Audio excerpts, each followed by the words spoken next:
Now we're going to get down to the nitty-gritty of what Indians are all about. I still say we Indian people are believers in the truth. This is the way of life that was given to your people. You're born an Indian, you're going to die an Indian.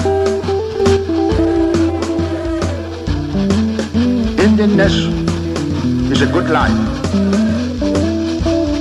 You're facing an Indian this afternoon. Good Saturday afternoon out there, everyone. Welcome to your number one source for Native American television news. It's Muskogee Vision. I am your host, Jason Salzman, and we have a great show lined up for you today. Lots of things going on out there to cover, lots of events to get to, lots of news to bring you. And one of the biggest events every year at Muskogee Creek Nation got kicked off here in this last week. It was the Challenge Bowl High School Edition. Now, in the coming weeks, we'll have the Challenge Bowl from the middle schoolers, Challenge Bowl from elementary school, and everybody knows the Challenge Bowl is sort of the biggest event for Muskogee Creek Nation Johnson O'Malley program. It is a kind of a quiz bowl of all things Muskogee. There's language in there, Muskogee history, Muskogee government, and these students come together from different schools and challenge each other in this competition format. So this last week we went out to that, and we're going to get some stuff from the middle school competition, the elementary competition, and we'll have all of that for you here in the next few episodes of the show, either next week or the week after, as the Challenge Bowl wraps up in all of its divisions. But I say all that to say the Johnson O'Malley program puts that on each year, and it's something that's very important to them, important to get students involved in the Johnson O'Malley programs, specifically to be counted. For the last 22 years, students haven't been properly counted in the Johnson O'Malley program nationally. That count has been fixed. I talked with Greg Anderson about the reauthorization and modernization of the JOM count.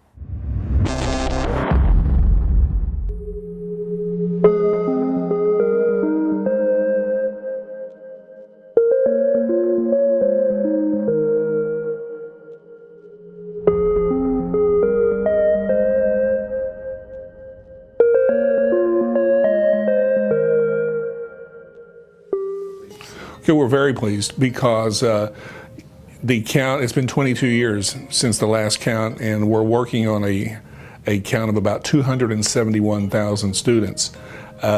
With that, there has been no additional funding since that time.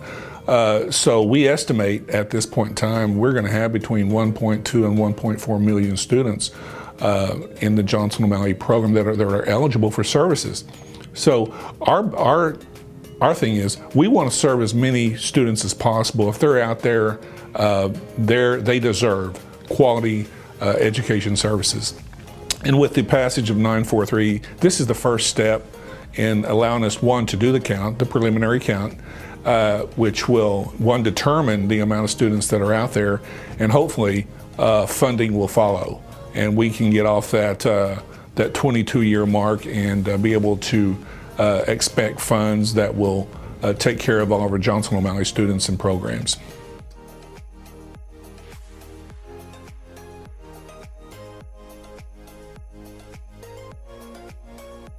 For many years, Creek Nation has been one of the big financial supporters of Johnson O'Malley. We support the National Johnson O'Malley Association in their efforts to, one, oversee the programs, and two, drive the effort to get a new count and hopefully the funding that follows. In the last 2 years, I know that myself and as well as Chief Floyd has been really turned up the volume as far as the efforts to get this bill passed. I know that Chief Floyd has been to D.C. several times, meeting with Senator Lankford, Congressman Mullen, Congressman Cole has been an advocate of ours. So I know that Chief has been there, he's met with them. The last 2 years, we put a lot of effort into pushing this through, getting people to listen, and finally getting Congress to act. As well as I do, government runs slow. And so after this thing got going, it really got some traction, and we have to thank Watts Partners and our friend J.C. Watts for their efforts. They're in D.C., as well as Steve Pruitt for really pushing hard at that level trying to get Congress, one, to take action. And so it's been an effort. It's not over. What people don't realize is that this is just the beginning. The Secretary of the Interior has 180 days from the day that the President signs 943 to get a preliminary eligible count. He has 180 days. And then there's a 60-day public comment period that he has to go through.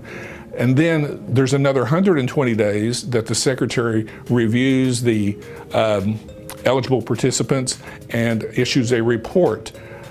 You're running on a year at that point in time, and then there's going to be a rulemaking session at the conclusion of that, so that tribes have an opportunity to have input on how Johnson O'Malley looks in the future with the new count, hopefully new funding. So we're at least a year away from being able to look at the count, push for funding, and really get to a point that we can maybe redesign the program where it serves our students in a better way.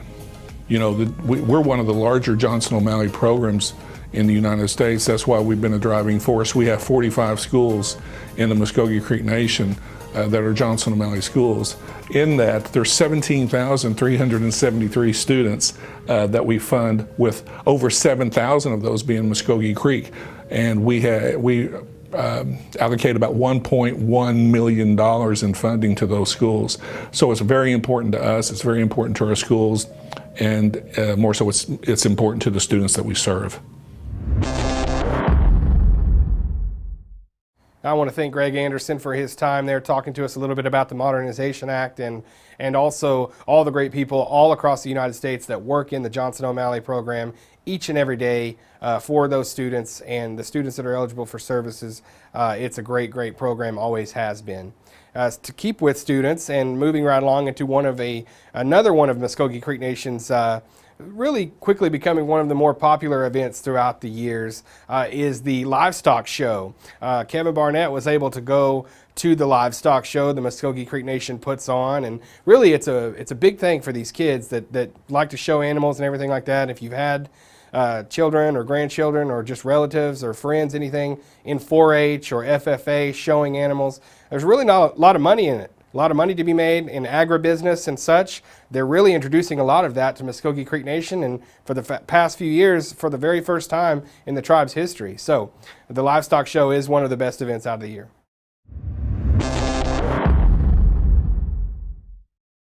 This is a very popular show because we give away so many different things. We give away 35 belt buckles in the course of 3 days, and we pay back 100% of their entry fees to the kids. Hi, my name is Ashton Bean, and this is my heifer Goose. I got involved in ag because my mom always talked to me about it and how she showed, and I saw some pretty cool pictures of her high-waisted Wranglers with her little vintage shirt, and I just wanted to get into it because I heard so many great things about it. What I like most about showing in general is making friends and spending time with my mom, Dusty, and my ag teacher, and just having fun with it.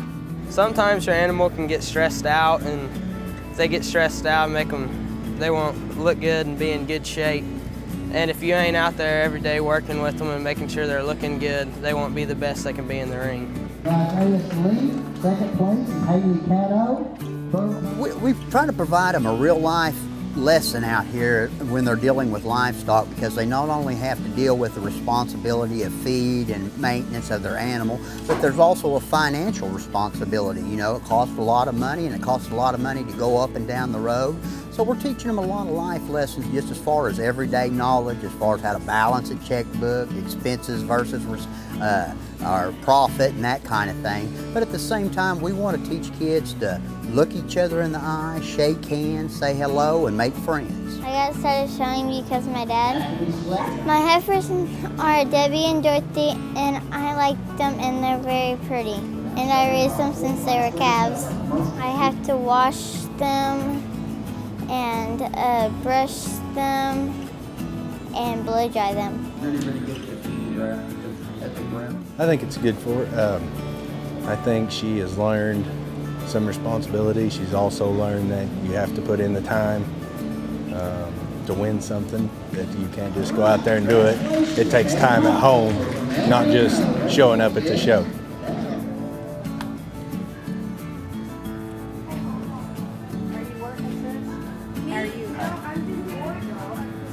My name is Lewis Hicks. I am here at the livestock show showing my cows. I got first and second place, and it's really fun, and it's like a competitive sport. You got to be responsible. It teaches you get timely manner. Every day these calves are fed at the same time in the morning and the same time at night. You got to be able to have a discipline and responsibility to be able to make sure that these calves are your number one priority. And I think that carries on in life. You know, it instills a lot of good things in these young people.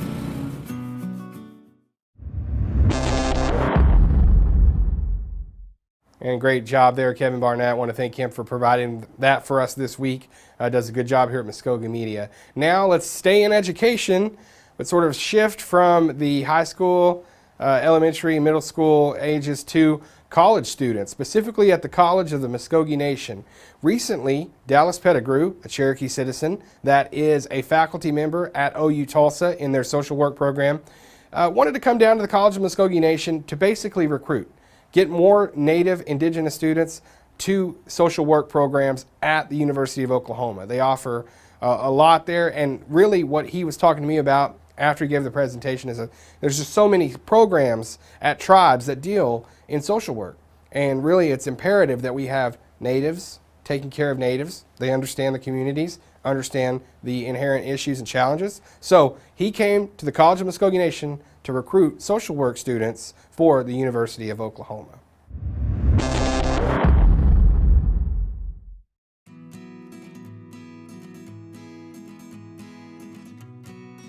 A representative from the University of Oklahoma's Ann and Henry Zero School of Social Work recently visited students at the College of the Muskogee Nation. I'm here on behalf of the University of Oklahoma. We're trying to recruit more Indigenous students into the School of Social Work.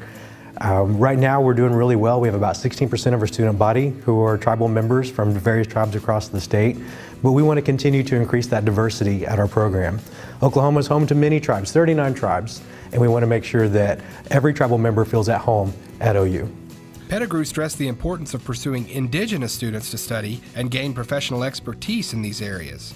I think that no one understands tribal people better than tribal people, and that the more often that tribal people can deliver services to tribal people, the better those outcomes are going to be. So what we're really trying to do is bring together the expertise of the tribal people with their indigenous ways of being and the things that they know from growing up in tribal communities, matching them with Western credentials that give them the credibility they need and the standing they need to deliver services, matching those things up together so that the best possible services are provided to tribal people.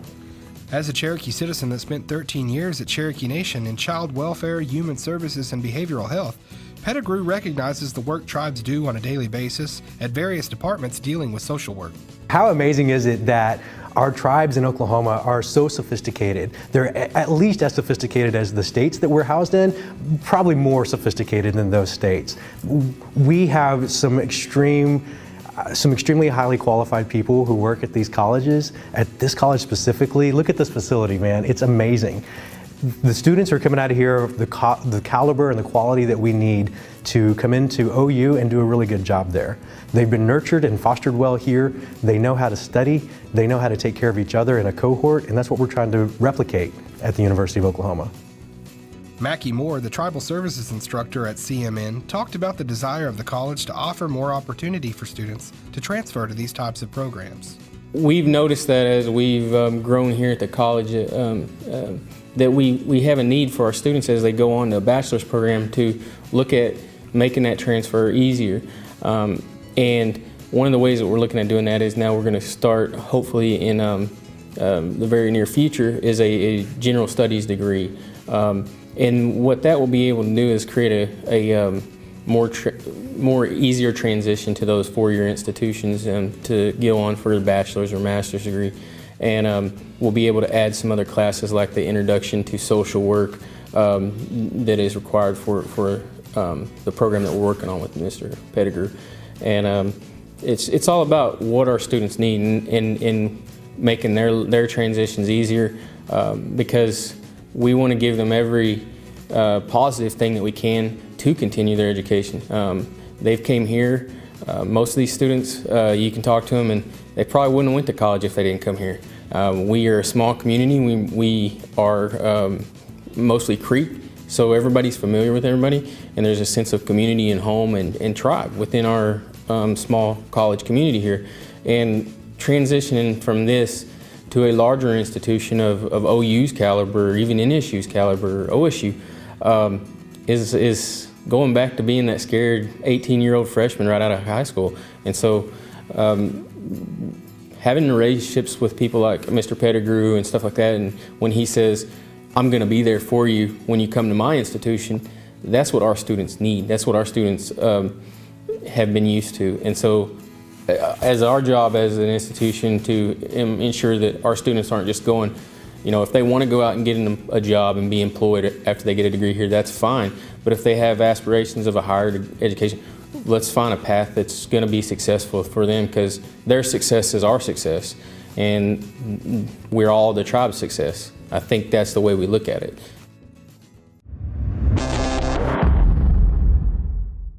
And thanks again to Dallas Pettigrew, Mackie Moore, all the people at the College of Muskogee Nation, Dr. Monty Randall there as well, and being there for that. And it really was encouraging to hear Mackie say there, the college, and you'll see this in the Muskogee News, the latest edition of the paper as well, and Muskogee Media has been following it.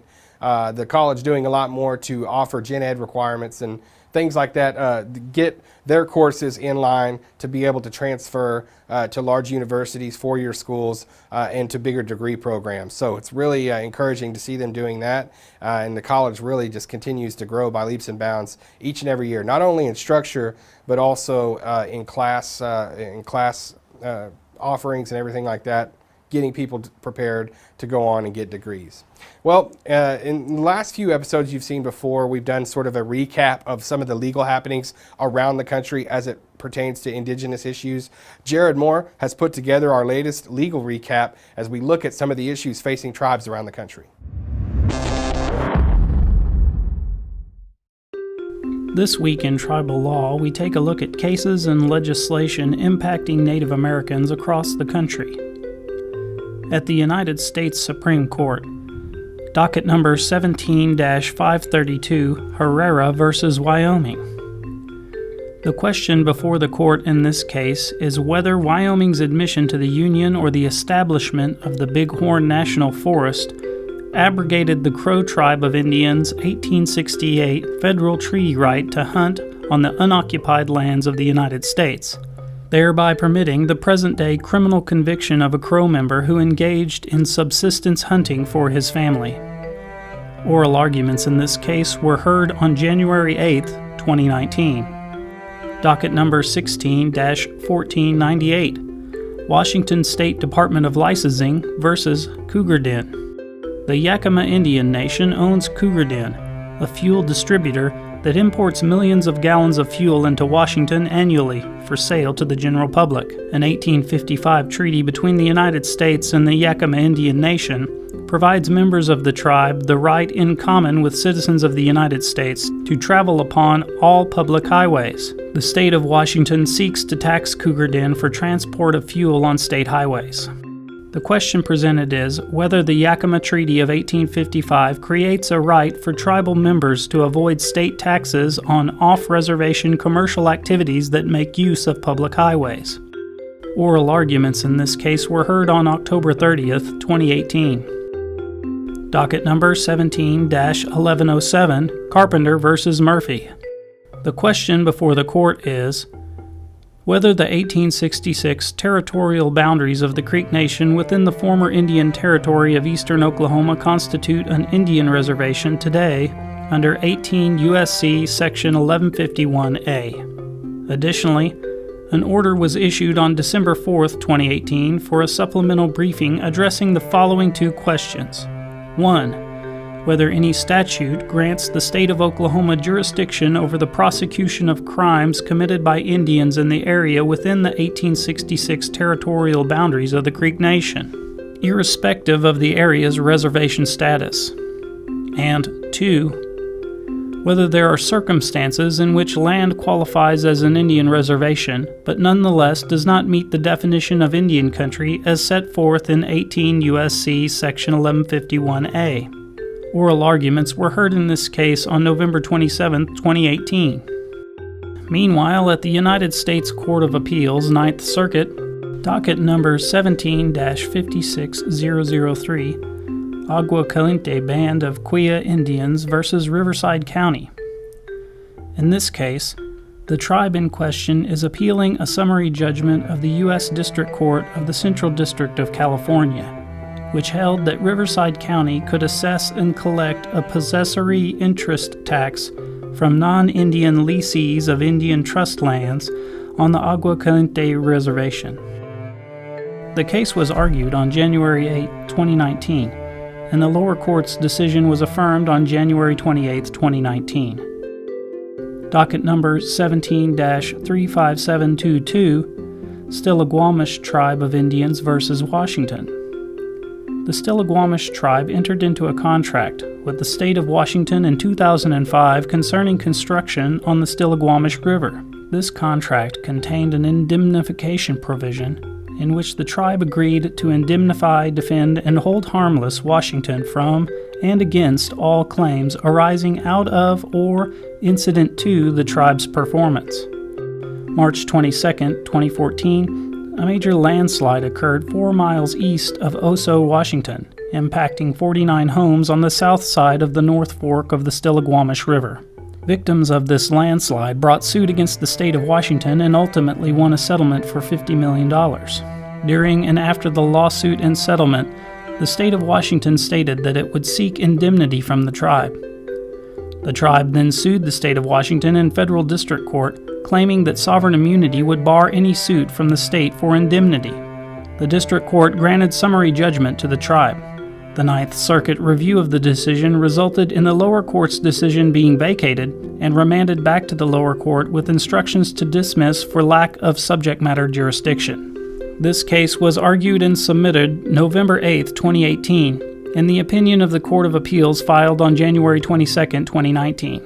Native American sovereignty and rights are contested and affirmed in the court system.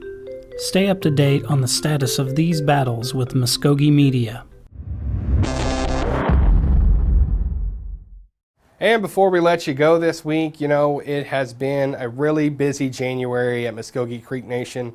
Over at the Muskogee Dome, it's been very busy too. And I tell you what, they're not finished. A little bit on that here in a second, but they recently held, for the first time ever, the Okmulgee County Tournament. As we've showed you the bracket meetings, the announcement, everything. The tournament went off without a hitch. A great showing, a great job by Muskogee Creek Nation Tourism and Recreation over there. I talked to Kyle Lee. I said, what'd you think about the first one? He said, man, it was really great. It went really smooth. We didn't have any problems. And not that they expected problems, but anytime you take on such a big undertaking like that, you wonder how that first time's going to go. He's very pleased, and he's also pleased to announce that not only are they having that, but upcoming they'll be having playoff games from the Oklahoma Secondary Schools Activities Association. So 3A, Class B playoff tournament's going to be happening there at the Dome. But this is a quick look back at the Okmulgee County Basketball Tournament for the first time at Muskogee Dome.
And that's going to wrap up this episode of Muskogee Vision. We want to thank everybody out there for watching us, wherever you're watching us, whether it be on here on Tulsa CW 1219, or if you're watching us out of area online on the YouTube channel. We certainly want to thank each and every one of you that continue to subscribe there, get our content as it becomes available there on demand. We also want to thank here in Muskogee Media, Jared Moore, Kevin Barnett, putting together two really big pieces this week for us here on the show. With the livestock show, Kevin going to that, and then of course Jared with the legal recap. And that's interesting stuff. You look at that and you can then go now. I know some of you are maybe like me. You see this on the show today and we sort of give you a Cliff's Notes version, a recap of it. Now you go and you look on Google and really look into these cases, and it becomes something interesting. And you know, we don't just have to worry about our own business every now and again. As Native people, we can look and see what other tribes are doing around the nation, what they're going through, the cases that somewhere down the road could mean something for our tribe here at home. So that's great information. And also Kevin covering the livestock show. You know, agribusiness is something that the tribe has really tried to push and get into in the last few years with not only livestock shows, but getting involved with Hannah Farms, really doing a lot down there as well, and looking into other ventures and land acquisition, all kinds of things. It all sort of circles into a big pot for Muskogee Creek Nation that they can, everything sort of interconnects with one another with what they're doing. So it's nice to be able to show that on the show and really have a lot of educational stories today too on what our college is doing, on what our kids are doing in school, the Challenge Bowl, JOM, the advances that are being made there. So it's a really great episode that we were able to put together a lot of these things, and we want you to continue to support us, continue to watch us here, continue to subscribe to our YouTube channel, go to our Facebook, keep up with Muskogee Media, and keep up with the newspaper all you can. It's at MuskogeeMedia.com, and be looking for those Muskogee news in your mailbox, and Muskogee Vision right here on your television. I'm Jason Salzman. We'll see you next time.